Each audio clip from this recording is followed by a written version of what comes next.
Hello, everyone, and thank you for joining me. Today, I'll be discussing agricultural exceptionalism, a legal and policy framework that has shaped how we treat farming in the United States. We'll explore what it is, where it came from, how it still affects our laws, and what this means for food safety, the environment, and fairness. Agricultural exceptionalism is the belief that agriculture is a unique sector that deserves special treatment from the government. This belief justifies policies like subsidies, trade protections, and regulatory exemptions based on concerns about food security, rural development, and the cultural value of farming. It's rooted in the idea that farming isn't just another business, it's a public good. But over time, that protection has also led to controversy. Let's begin by looking at the three key examples of early agricultural exceptionalism in U.S. history. We have the Federal Farm Loan Act, the Agricultural Adjustment Act, and the exemptions from labor and antitrust laws. These examples laid the foundation for the policies we still see today. The Federal Farm Loan Act. Passed in 1916 and signed by President Woodrow Wilson, the Federal Farm Loan Act addressed a major issue, that being that farmers couldn't get access to affordable credit. This act created 12 federal land banks that provided long-term mortgage loans to farmers, allowing them to expand and sustain their operations. It was one of the first major federal efforts to treat farming as a sector needing financial protection, and it introduced the idea that agriculture should be handled differently than any other industries. The Agricultural Adjustment Act. The Agricultural Adjustment Act of 1933 was part of Franklin D. Roosevelt's New Deal. It gave direct subsidies to farmers who agreed to limit their crop production. Why? Well, because overproduction was driving crop prices down and bankrupting farmers. By reducing supply of crops like wheat, corn, and cotton, the government aimed to raise prices and keep farms economically viable. In return, farmers received federal payments.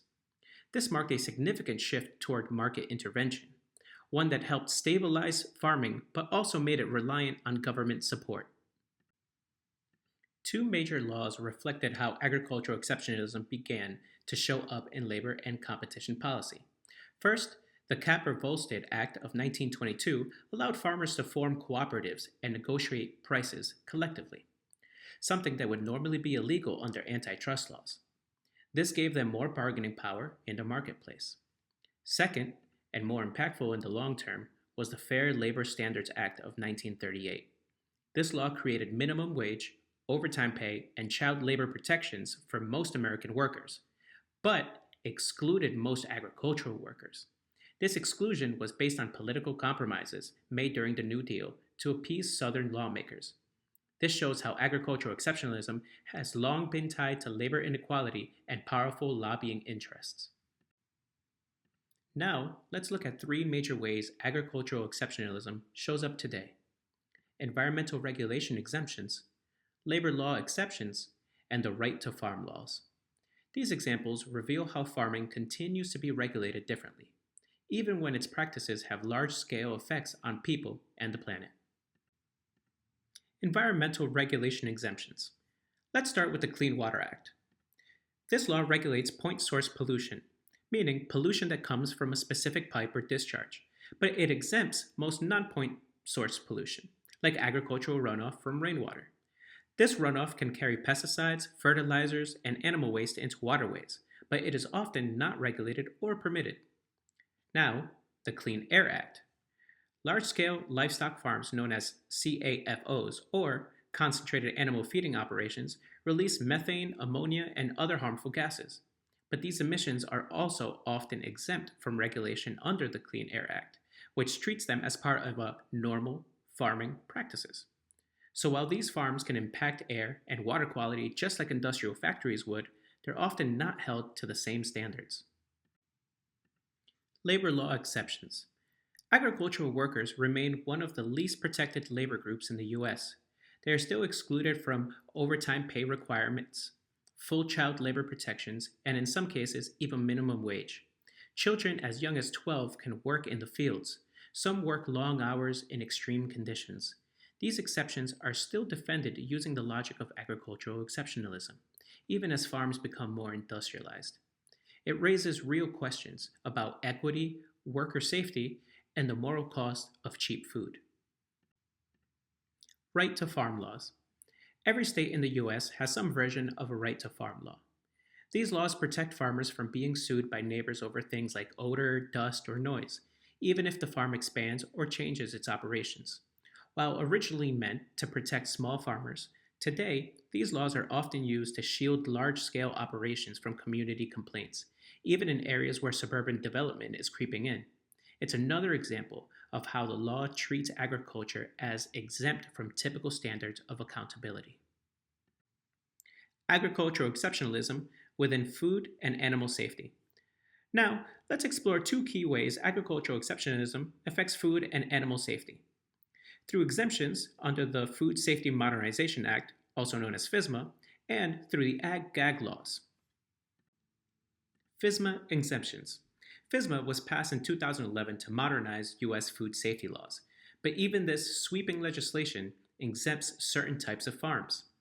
Those selling less than $25,000 in produce annually, produce used for personal or on farm consumption, and produce that isn't a raw agricultural commodity.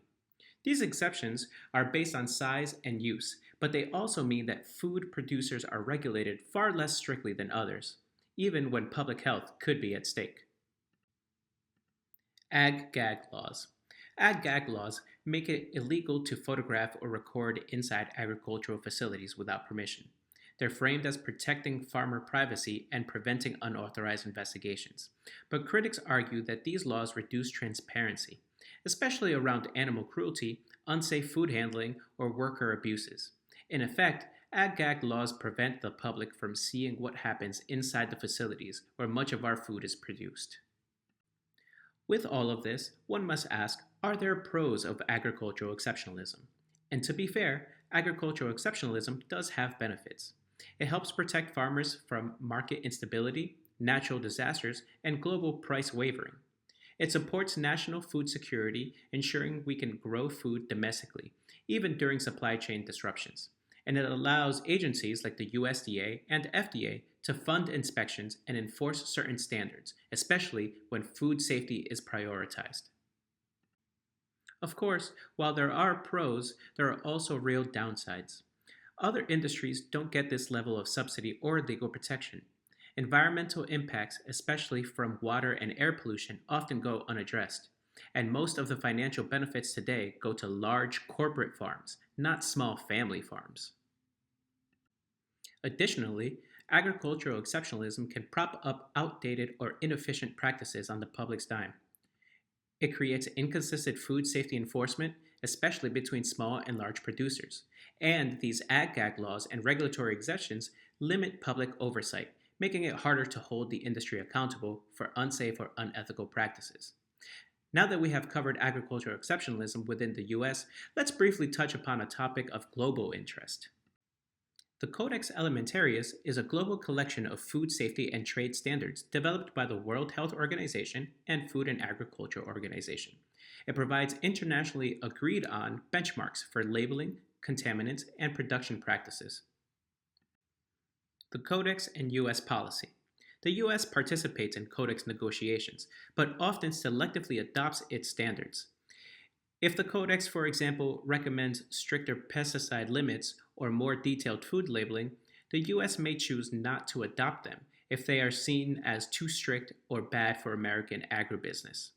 This shows agricultural exceptionalism on a global scale, where domestic interests override international safety benchmarks. This, in turn, can create major tension. The U.S. wants to lead in global food trade, but it also resists full compliance with global safety standards when they conflict with domestic industry priorities. In short, agricultural exceptionalism isn't just about subsidies or labor law, it shapes how the U.S. positions itself on a global food stage. To conclude, agricultural exceptionalism has played a major role in shaping U.S. food policy. It has supported farmers, protected rural economies, and funded important oversight work. But it also favors big corporations, weakens environmental protections, and limits transparencies, all under the ruse of protecting the public interest.